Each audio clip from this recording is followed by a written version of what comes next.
அனைவருக்கும் வணக்கம். இன்னைக்கு ரீப்ரொடக்ஷன்ல last part parturition and lactation, மகப்பேறு மற்றும் பாலூட்டுதல் அப்படின்னு சொல்லக்கூடிய ரெண்டு நிகழ்வை பத்தி நாம பார்க்க இருக்கிறோம். இந்த நிகழ்வு நம்ம பாக்குறதுக்கு முன்னாடி, இந்த பார்ச்சுரேஷனுக்கு முன்னாடி ஐ வாண்ட் டு ரீகால். என்னென்னலாம் இந்த பாடத்துல நம்ம பார்த்தோம் அப்படின்னு சொன்னா, ஃபர்ஸ்ட் உங்களுக்கு தெரியும் ரீப்ரொடக்ஷன்னா என்ன அப்படின்னு சொல்லி பார்த்தோம். அதுக்கு அடுத்தது ஃபெர்டிலைசேஷன், கேமிட்டோஜெனிசிஸ், அடுத்து ஃபெர்டிலைசேஷன், தென் இம்ப்ளான்டேஷன், தென் கிளீவேஜ், அதுக்கு அடுத்தது கேஸ்ட்ருலேஷன், கேஸ்ட்ருலா வாக்கம், அதுக்கு அடுத்தது organogenesis, and then 280 to 280 days பிறகு பார்த்தோம் அப்படின்னு சொன்னா குழந்தையானது, அதாவது கருவானது, அம்மாவுடைய வயிற்றில் இருக்கின்ற கருவானது குழந்தையாக என்ன ஆயிடுது அப்படின்னு சொன்னா வெளித்தள்ளப்படுது. பிறப்புறுப்பின் வழியாக, பெண்ணினுடைய இனப்பெருக்க உறுப்பின் வழியாக குழந்தையானது வெளித்தள்ளப்படுது. இது எல்லாம் நமக்கு தெரியும். இந்த குழந்தை வெளித்தள்ளக்கூடிய இந்த நிகழ்வினைத்தான் நாம் என்ன சொல்றோம் அப்படின்னு சொன்னா பார்ச்சுரேஷன் அப்படின்னு சொல்றோம், மகப்பேறு அப்படின்னு சொல்லி சொல்றது. அதை பத்தி தான் இப்ப நம்ம பார்க்க இருக்கோம். அப்ப நம்ம நேற்று வகுப்புல சொன்னோம், ஒரு அப்ராக்சிமேட்லி 270 to 280 டேஸ் ஆனது பிறகு அம்மாவுடைய கருப்பையிலிருந்து குழந்தையானது என்ன பண்ணப்படும் அப்படின்னு சொன்னா வெளித்தள்ளப்படும். Right? So the definition for the parturition is the completion of the pregnancy and giving birth to the baby is called the parturition. தமிழ்ல மகப்பேறு அப்படின்னு பேரு. சரி, அது வேற சிம்பிளா சொல்லணும் அப்படின்னு சொன்னா கர்ப்பகாலமானது நிறைவடைந்து குழந்தை பிறப்பித்தலை தான் நம்ம பார்ச்சுரேஷன் அப்படின்னு சொல்லி சொல்றோம். ஆகவே குழந்தை பிறத்தல் என்பது தாயினுடைய வயிற்றில் கருவாக இருந்தது குழந்தையாக பிறக்கின்ற ஒரு நிகழ்வினை நாம் மகப்பேறு அப்படின்னு சொல்லி சொல்றோம். இங்கிலீஷ் பார்ச்சுரேஷன் அப்படின்னு பேரு.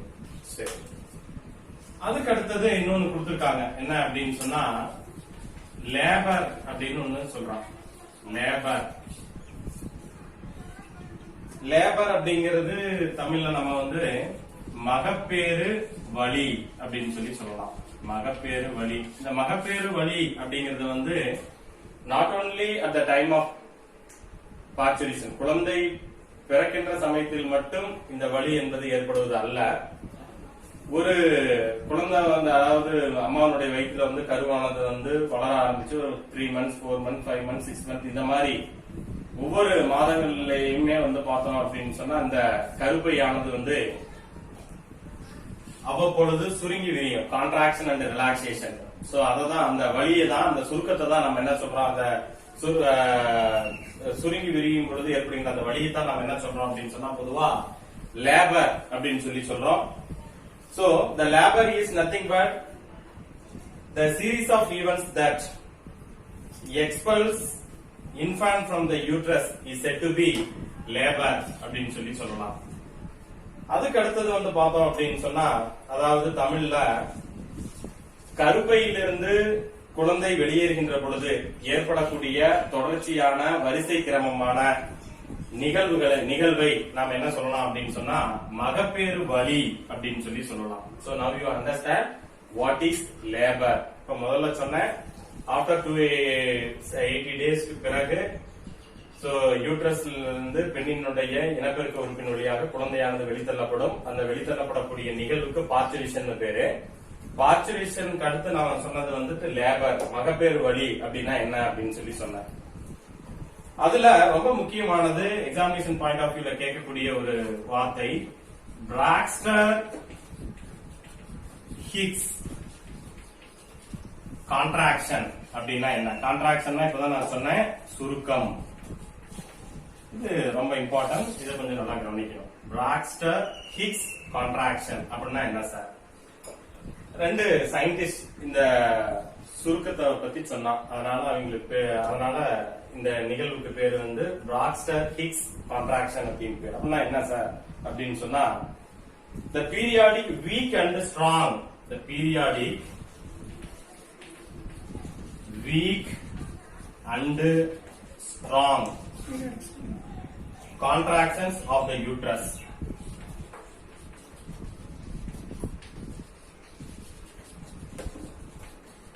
Okay, so Braxton-Hicks contraction is nothing but the periodic, weak and strong contraction of the uterus.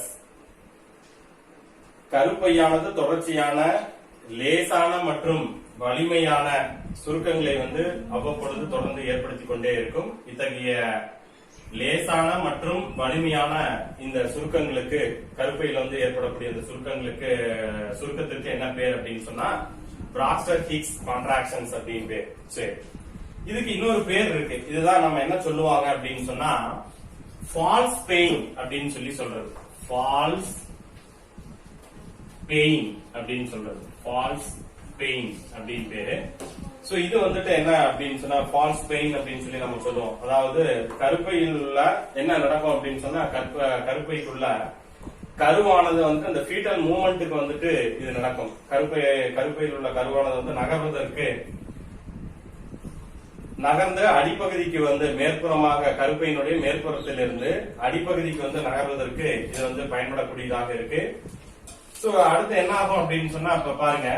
So இது cervical canal, சோ இது vagina, சோ இது எண்டோமெட்ரியம், கருப்பையினுடைய உட்சுவர். சோ இதெல்லாம் இம்ப்ளான்டேஷன் நடக்குன்னு நம்ம படிச்சோம். அப்ப இந்த strong and weak contraction of the uterus is said to be the Braxton-Hicks contraction அப்படின்னு பேரு. சோ இதுக்கு இன்னொரு பேர் ஃபால்ஸ் பெயின் அப்படின்னு சொன்னேன்.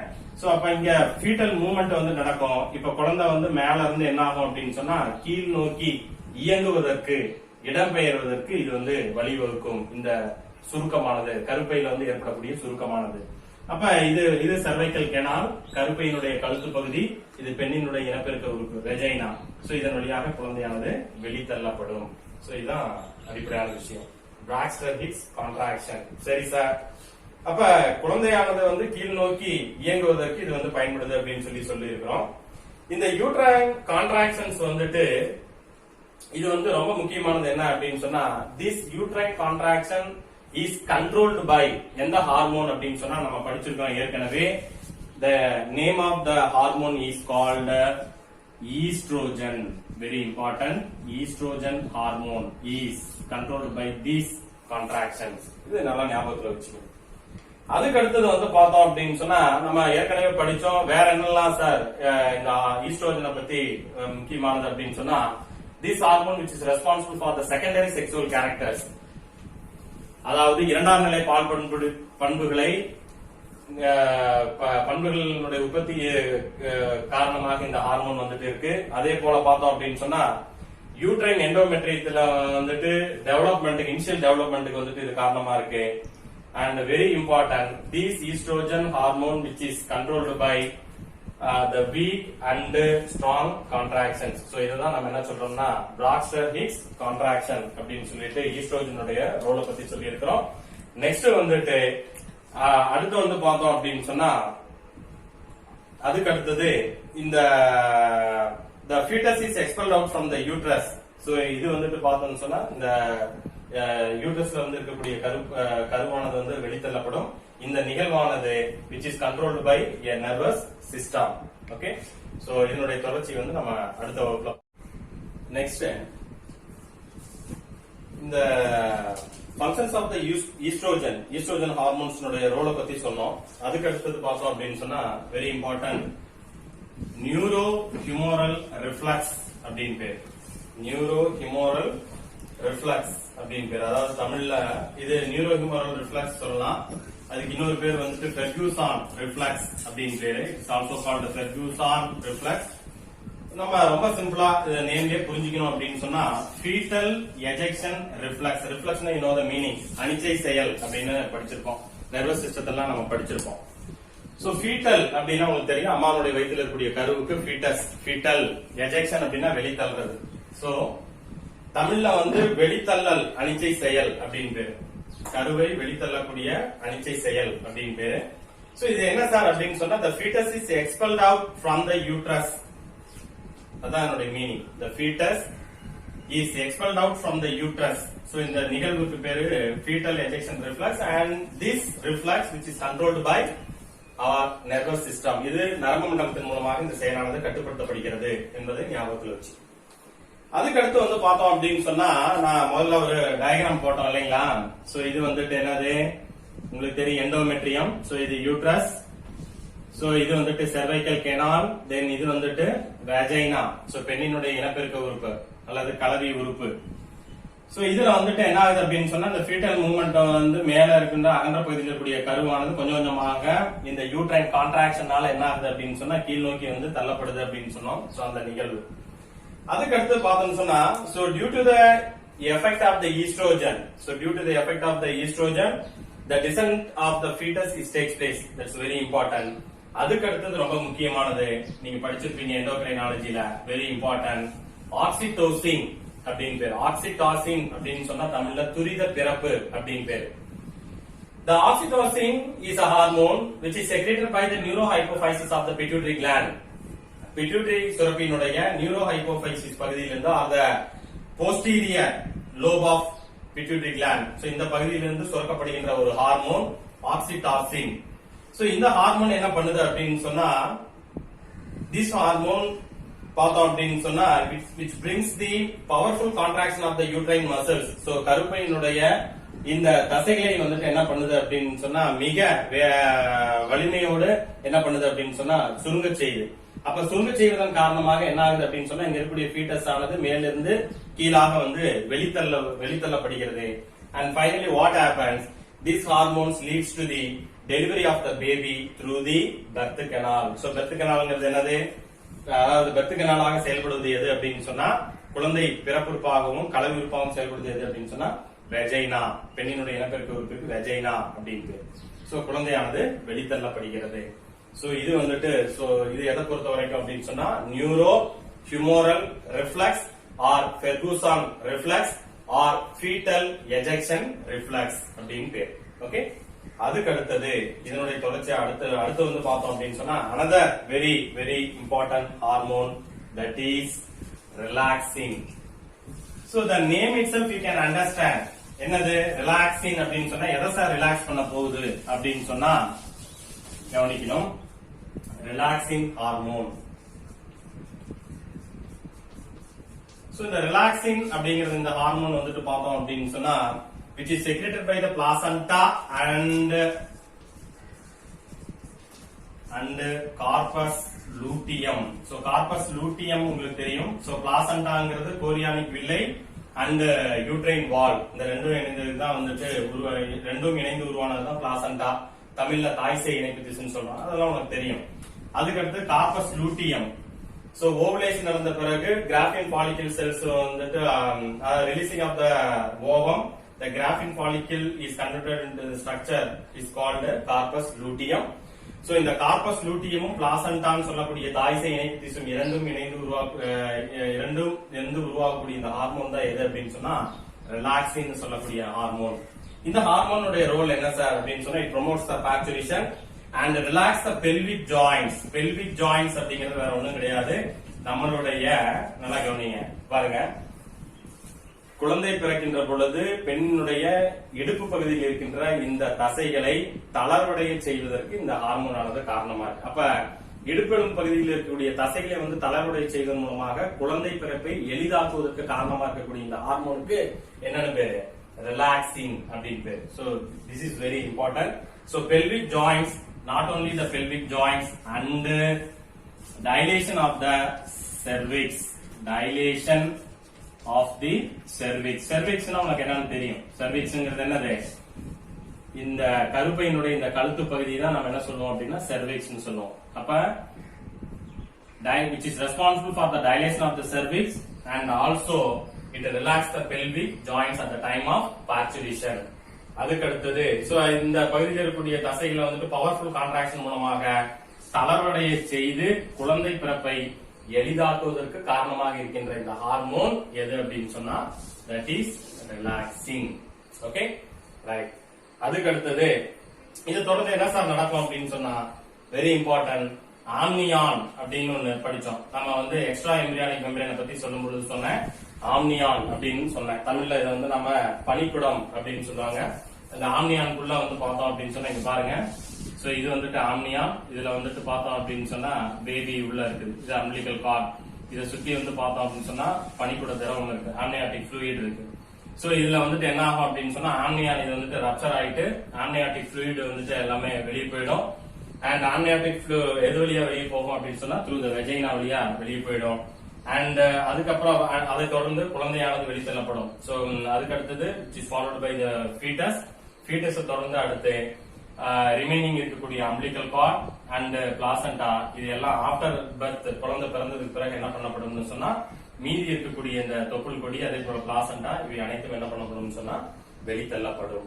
சோ இது எதை பொறுத்த வரைக்கும் அப்படின்னு சொன்னா ரிலாக்ஸிங் ஹார்மோனை பொறுத்த வரைக்கும். அதுக்கு அடுத்தது இதை தொடர்ந்து லாக்டேஷன் அப்படிங்கிறது ஒண்ணு இருக்கு. அது வந்து பாலூட்டுதல் அப்படின்னு சொல்லி சொல்றோம். சோ பாலூட்டுதல் அப்படின்னா என்ன சார்?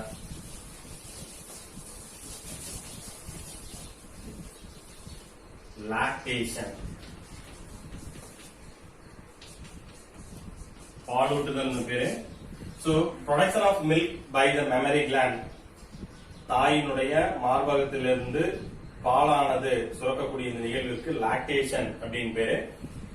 சோ இதுல வந்து பார்த்தோம்னு சொன்னா இது இந்த மெமரி கிளாண்ட் அதாவது பால் சுரப்பி வந்துட்டு எந்தெந்த காலகட்டங்கள்ல அதாவது இட்ஸ் இன் டிஃபரண்ட் எப்பப்பெல்லாம் வந்து இது மாறுபடும் அப்படின்னு சொன்னா பெண்ணினுடைய பால் சுரப்பியானது அப்படின்னு சொன்னா அதுல சேஞ்சஸ் எப்பப்பெல்லாம் இருக்கும் அப்படின்னு சொன்னா number 1 at the time of pregnancy கர்ப்ப காலத்துல வந்து பார்த்தோம் அப்படின்னு சொன்னா கர்ப்ப காலத்துல அதே போல வந்து பார்த்தோம்னு சொன்னா டியூரிங் தி menstrual cycle மாதவிடாய் சுழற்சி நடைபெறுகின்ற பொழுது மூணாவதா வந்து பார்த்தோம் அப்படின்னு சொன்னா at the time of அதே போல லாக்டேஷன் நமக்கு தெரியும் குழந்தை பிறப்புக்கு பிறகு குழந்தை பிறந்த பின்புதான் தாயினுடைய மார்பகத்திலிருந்து பாலானது வந்து சுரக்கப்படும்.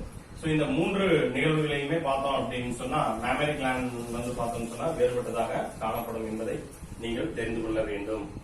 அதுக்கு அடுத்தது பார்த்தோம் அப்படின்னு சொன்னா அந்த end of pregnancy very important. பிரெக்னன்சியினுடைய இறுதி நிலையில என்னென்ன ஹார்மோன்ஸ் வந்துட்டு அதிகமாக உற்பத்தி செய்யப்படும், அதனுடைய level of hormones is increase அப்படின்னு சொன்னா என்னென்ன hormone? Number one oestrogen, number 2 progesterone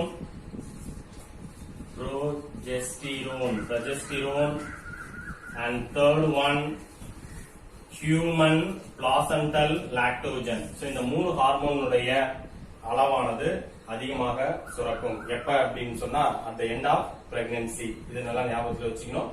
so இதனால என்ன ஆகும் அப்படின்னு சொன்னா ஹைபோதலாமஸ் சொல்லக்கூடிய ஹைபோதலாமஸ் ஆனது அதிகமாக வந்து தூண்டப்பட்டு அதுல இருந்து ப்ரோலாக்டின் அப்படின்னு சொல்லக்கூடிய ஃபேக்டர்ஸ் அதாவது மில்க் வந்து செக்ரீஷனுக்கு காரணமான ப்ரோலாக்டின் ஃபேக்டர்ஸ் வந்துட்டு தூண்டப்படும்.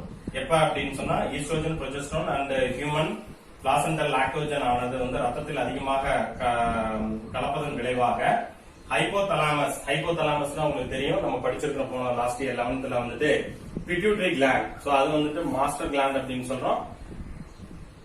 அதாவது நாளமில்லா சுரப்பிகளின் தலைவன் சொல்லக்கூடிய pituitary gland itself under the control of hypothalamus. அதனால இதை வந்து ஹைபோதலாமஸ் நம்ம என்ன சொல்லுவோம் அப்படின்னு சொன்னா மாஸ்டர் அப்படின்னு சொல்லுவோம்.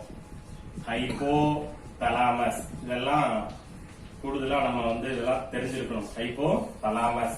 சோ இந்த ஹைபோதலாமஸ் வந்துட்டு என்ன பண்ணுது அப்படின்னு சொன்னா ப்ரோலாக்டின் அப்படின்னு சொல்லக்கூடிய தூண்டப்பட்டு ப்ரோலாக்டின் ஃபேக்டர்ஸ் வந்துட்டு விடுவிக்கப்படும். ப்ரோலாக்டின். இந்த ப்ரோலாக்டின் ஹார்மோனுக்கு இன்னொரு பேர் வந்துட்டு என்ன சொல்லலாம்னு சொன்னா மேமோட்ரோபின் சொல்லலாம். Or it is also called lactogenic or we can say luteotropin hormone. So இந்த மாதிரி பல்வேறு பெயர்களால் வந்து இது அழைக்கப்படும். சோ இது நல்லா ஞாபகம் வச்சுங்க. அதுக்கு அடுத்தது பார்த்தோம் அப்படின்னு சொன்னா அந்த oxytocin.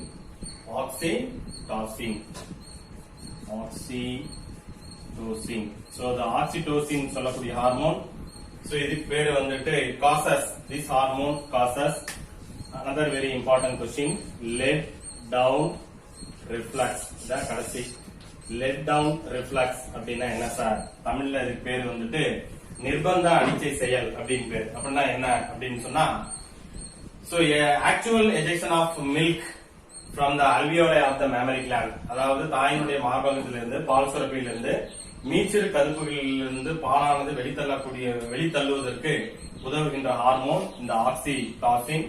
And this oxytocin is produced from the pituitary gland of the neurohypophysis அப்படிங்கறத ஞாபகம் வச்சீங்க. And இது வந்துட்டு பார்த்தோம் அப்படின்னு சொன்னா இது another very important role என்ன ஆகுது அப்படின்னு சொன்னா குழந்தை பிறப்புக்கு பின்னர் இந்த ஆக்சிடாசின் சொல்லக்கூடிய ஒண்ணு மில்க் செக்ரீஷனுக்கு காரணமா இருக்கு, ஒண்ணு எஜெக்ட் பண்ணுவதற்கு from the mammary gland. And another very important point என்ன அப்படின்னு சொன்னா குழந்தை பிறந்ததுக்கு பிறகு கருப்பையை வந்து கொஞ்சம் கொஞ்சமாக சுருங்க செய்து இது என்ன பண்ணுது அப்படின்னு சொன்னா கருப்பை மீண்டும் பழைய நிலைக்கு வந்து திரும்புவதற்கு ப்ரீ பிரெக்னன்சி பீரியட் வந்து திரும்புவதற்கு இந்த ஆக்சிடோசின் சொல்லக்கூடிய இந்த ஹார்மோன் ரெஸ்பான்சிபிளாக இருக்கு அப்படிங்கறத மறந்துவிடக் கூடாது. அடுத்து லாஸ்டா வந்துட்டு பார்த்தோம் அப்படின்னு சொன்னா கொலாஸ்ட்ரம். கொலாஸ்ட்ரம்ங்கிறது என்ன சார் அப்படின்னு சொன்னா கொலாஸ்ட்ரம் தமிழ்ல நம்ம வந்து இது சீம்பால் அப்படின்னு சொல்லி சொல்றோம். சோ குழந்தை பிறந்ததுக்கு பின்னர் 4 அல்லது 5 நாள் அல்லது அதிகபட்சம் வந்து 10 நாள் வரைக்கும் பார்த்தோம் அப்படின்னு சொன்னா தாயினுடைய மார்பகத்திலிருந்து வெளித்தள்ளப்படக்கூடிய very low level of lactose சொல்லக்கூடிய சர்க்கரையினுடைய அளவு குறைவாக இருக்கக்கூடிய ஃபேட் இல்லாத கொழுப்பு வந்து இல்லாத தாயினுடைய மார்பகத்திலிருந்து சுரக்கப்படுகின்ற இந்த திரவத்திற்கு என்ன பேர் அப்படின்னு சொன்னா கொலாஸ்ட்ரம் அப்படின்னு பேரு, தமிழ்ல சீம்பால் அப்படின்னு பேரு. இதுல என்ன சார் இருக்கு அப்படின்னு சொன்னா this is very nutritious and it has rich amount of vitamin A அதிகமா இருக்கு and also some of the minerals are also present and very nutritious. Okay, so இதுக்கு என்ன பேர் அப்படின்னு சொன்னா கொலாஸ்ட்ரம் அப்படின்னு பேர், தமிழ்ல வந்து சீம்பால் அப்படின்னு பேரு. சோ இதோட நம்ம எது முடிச்சிட்டோம் அப்படின்னு சொன்னா ரீப்ரொடக்ஷன் ஹியூமன் பீயிங் சொல்லக்கூடிய மனித இனப்பெருக்க மண்டலத்திலிருந்து நடைபெறக்கூடிய பல்வேறு நிகழ்வுகளை பத்தி நாம இதுல